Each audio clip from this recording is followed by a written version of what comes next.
Now we're going to work a word problem.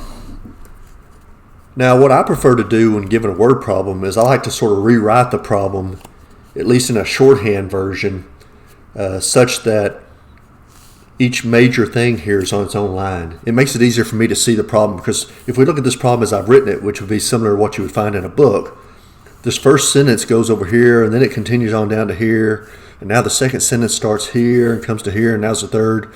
If I try to work directly from the problem, I find, at least for me, that I often leave out details.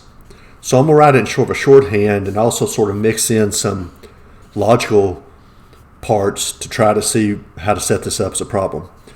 So I look at the first sentence. If I am wearing a jacket or it is not cold, then I am warm. So I'm looking at this like this, and I'm going to capitalize the key parts. So let me see, I have jacket,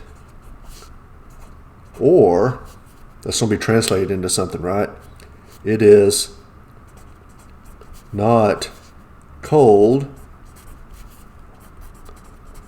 then I am warm. So what does this look like? Let me see. This looks like it'd probably be something like this. J or not C implies W. There's the or, which is clearly this. Here's the not, which is this. And then the then is the implication. If I have a jacket or I'm not cold, then we can conclude, right, or at least implies, that I'm warm. Next sentence. The sky is clear, but I am not warm. Let me see. Sky is clear, so I'm going to use sky as this part. And then you have, so the sky is clear, but I am not warm. I think that's going to be this. Looks like skies but not warm. So this is not an implication, it's really an and. S and not warm. And then at the end we get to therefore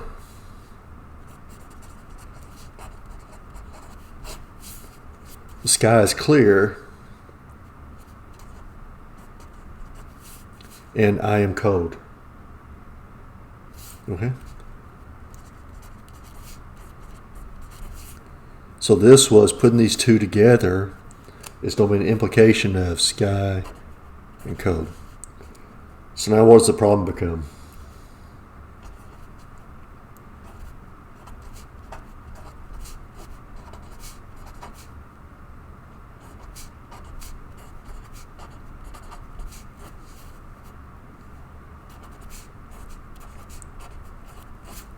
That right there. So here's my logical statement that now I need to confirm. So I look towards the end. This one's a little different than what we've seen before. Now I need an S and a C. Well, here's an S as part of this.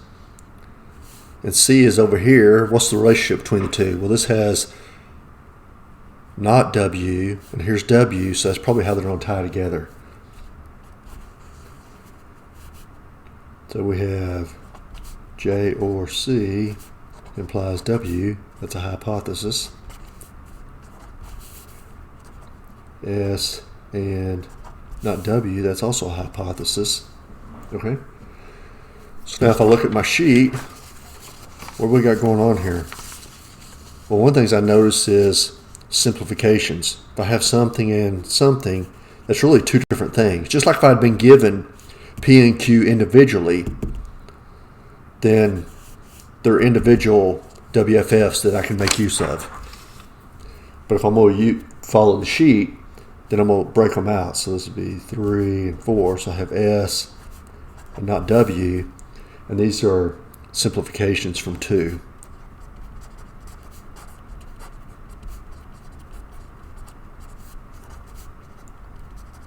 And I'll just write simple on this one. All right. So here I have not W. And here I have a W. So what can I do with that? We'll go in here. If I'd had not W on the other side, if I look here at contraposition, you notice I can swap and change the truthfulness of it as well. So that means I'm going to take number 1 here, and this becomes not W implies J or not C not. So this is 1 in contraposition.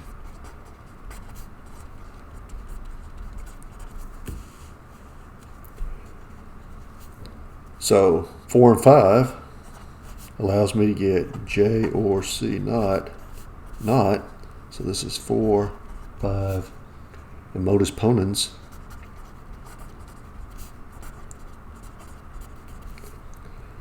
So we need the C, but the C is stuck inside here. So I'm going to use De Morgan's to get not J and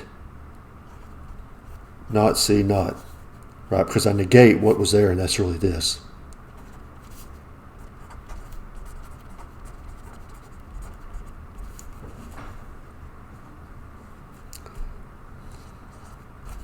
So this becomes not C and C through double negation.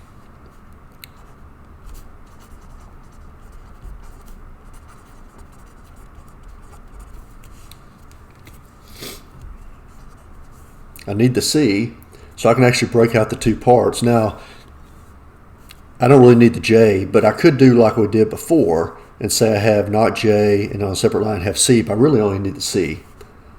So I'm going to write C here, and once again, it's a simplification, but it comes from 8 this time.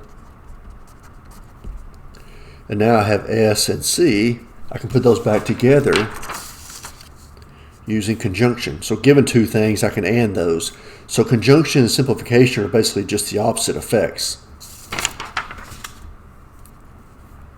And so now number 10, this would be S and C, so that's based on 3 and 9 in conjunction. And now I have what we were trying to prove. Okay? Let's look at another problem. So this one says, if an animal has fur, then it is a mammal. Either the animal has fur or it has scales. The animal is not a mammal, therefore the animal has scales. So let me see. The animal has fur. I'm going to say fur. And then we have, so we can say if fur, then mammal.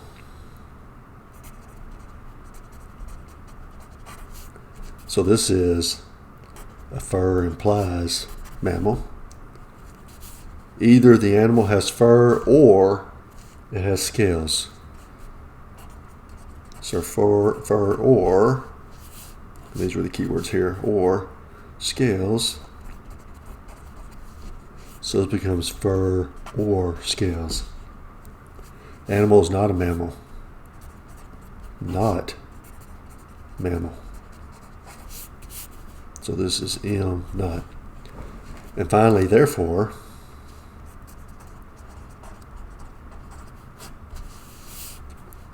has scales. So this is our final implication that we should get this. So the problem becomes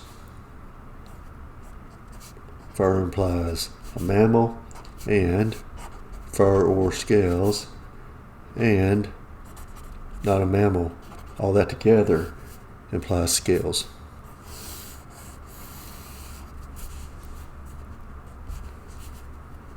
So F implies M is a hypothesis. F or S, hypothesis.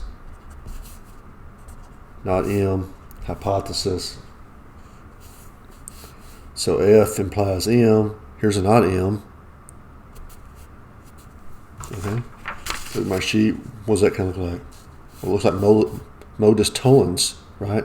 P implies Q and then not Q. So we get not F from that, right? Because here it says not P is what we derive from this. So it's used 1 and 3 in modus tollens.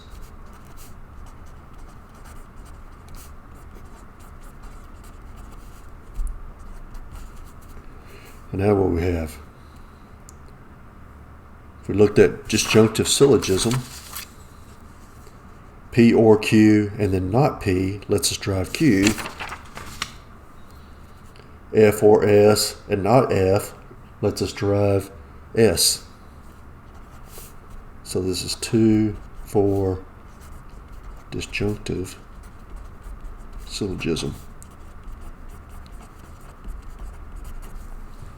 Right? So there's 2 word problems.